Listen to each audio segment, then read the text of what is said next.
Central ಯೂನಿವರ್ಸಿಟಿಯಲ್ಲಿ ಸಂಘದ ಕಾರ್ಯಕ್ರಮಗಳು ನಡೀತಾ ಇವೆ ಅಂತ ಆರೋಪ ಇತ್ತೀಚೆಗೆ ಕೇಳಿಬಂದಿರೋದು ನಾನು ಕೇಳಿಸ್ಕೊಂಡೆ. ಸಂಘ ಟೆರರಿಸ್ಟ್ ಆರ್ಗನೈಸೇಷನ್ ಏನಲ್ಲ, ಈ ರಾಷ್ಟ್ರವನ್ನು ಕಟ್ಟುವಂಥ ಆರ್ಗನೈಸೇಷನ್ನು. ಹೆಚ್ಚು ಕಡಿಮೆ 100 ವರ್ಷಗಳಿಂದ ಸಮಾಜಕ್ಕೆ ಏನೇ ಸಮಸ್ಯೆ ಬಂದಾಗಲೂ, ಯಾವ ಥರದ ಸಂಕಟವನ್ನು ದೇಶ ಎದುರಿಸುವಾಗಲೂ ಸಂಘದ ಸ್ವಯಂ ಸೇವಕರು ಮುಂಚೂಣಿಯಲ್ಲಿ ಹೋಗಿ ನಿಲ್ತಾರೆ. ಎಲ್ಲೇ ಭೂಕಂಪ ಆದಾಗ, ಯಾವುದೇ ಥರದ ಆಕ್ಸಿಡೆಂಟ್ ಆದಾಗ ಸಂಘದ ಸ್ವಯಂ ಸೇವಕರು ಸಮವಸ್ತ್ರ ಧರಿಸ್ಕೊಂಡು ಹೋಗಿ ನಿಲ್ಲೋದನ್ನು ನಾವು ನೋಡಿದ್ದೀವಿ.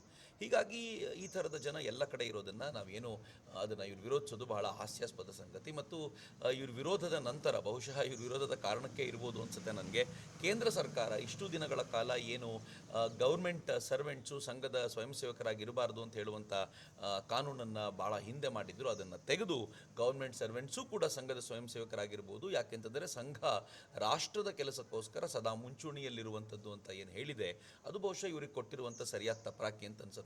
ಸಂಘ ರಾಷ್ಟ್ರದ ಕೆಲಸವನ್ನು ಮಾಡುತ್ತೆ, ಹೀಗಾಗಿ ರಾಷ್ಟ್ರದ ಎಲ್ಲ ಘಟಕಗಳಲ್ಲೂ ಎಲ್ಲ ವಿಚಾರಗಳಲ್ಲೂ ಕೂಡ ಅದು ಸಮರ್ಥವಾಗಿರುತ್ತೆ ಅಂತ ನನಗನ್ಸುತ್ತೆ.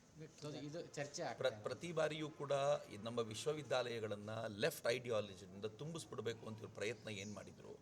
JNUನಲ್ಲಿ ಭಾರತ್ ತೆರೆ ತುಕಡೆ ಹೋಂಗೆ ಇನ್ಶಾ ಅಲ್ಲಾ ಅಂತ ಇವ್ರು ಘೋಷಣೆ ಕೂಗದಕ್ಕೆ ತಪ್ಪಾಗೋದಿಲ್ಲ.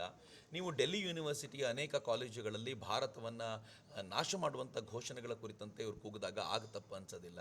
ನಮ್ಮ ಯೂನಿವರ್ಸಿಟಿಯ ಅನೇಕ ಪ್ರೊಫೆಸರ್ಗಳು ಭಾರತ ವಿರೋಧಿ ಚಟುವಟಿಕೆಯಲ್ಲಿ ಇನ್ವಾಲ್ವ್ ಆಗ್ತಾರೆ, ಭಾರತ ವಿರೋಧಿ ಘೋಷಣೆಗಳನ್ನು ಕೂಗ್ತಾರೆ. ಆ ಥರದ ವಿದ್ಯಾರ್ಥಿಗಳನ್ನು ಅವರು ಮೋಟಿವೇಟ್ ಮಾಡುವಂಥ, ಮೌಲ್ಡ್ ಮಾಡುವಂಥ ಪ್ರಕ್ರಿಯೆಗಳು ನಡೆದಾಗ ಇವ್ರು ತಪ್ಪು ಅನ್ಸಲ್ಲ. ಆದರೆ ರಾಷ್ಟ್ರದ ಪರವಾಗಿ ಯಾರನ್ನಾದರೂ ಜೋಡಿಸ್ತೀವಿ ಅಂತಂದಾಗ ಇವ್ರಿಗೆ ಕಾಣಿಸುತ್ತೆ. ಯಾಕೆ ಅಂತಂದರೆ ಇವ್ರಿಗೆ ಗೊತ್ತಿದೆ ಹೆಚ್ಚು ಜನ ರಾಷ್ಟ್ರಪರವಾದರೆ ಇವರ ಆಟ ನಡೆಯೋದಿಲ್ಲ ಅಂತ. ಆ ಕಾರಣಕ್ಕೆ ಮಾಡ್ತಾರೆ. ಬಟ್ ಭಾಳ ದಿನ ಇರಲ್ಲ, ಭಾಳ ಬೇಗ ಇದು ಡರ್ ಅಚ್ಚಾ ಹೈ ಅಂತ ನಾನು ಅಷ್ಟೇ ಹೇಳಲಿಕ್ಕೆ ಇಚ್ಛೆಪಡ್ತೀನಿ. ಹೆದರಿಕೆ ಒಳ್ಳೆಯದೇ.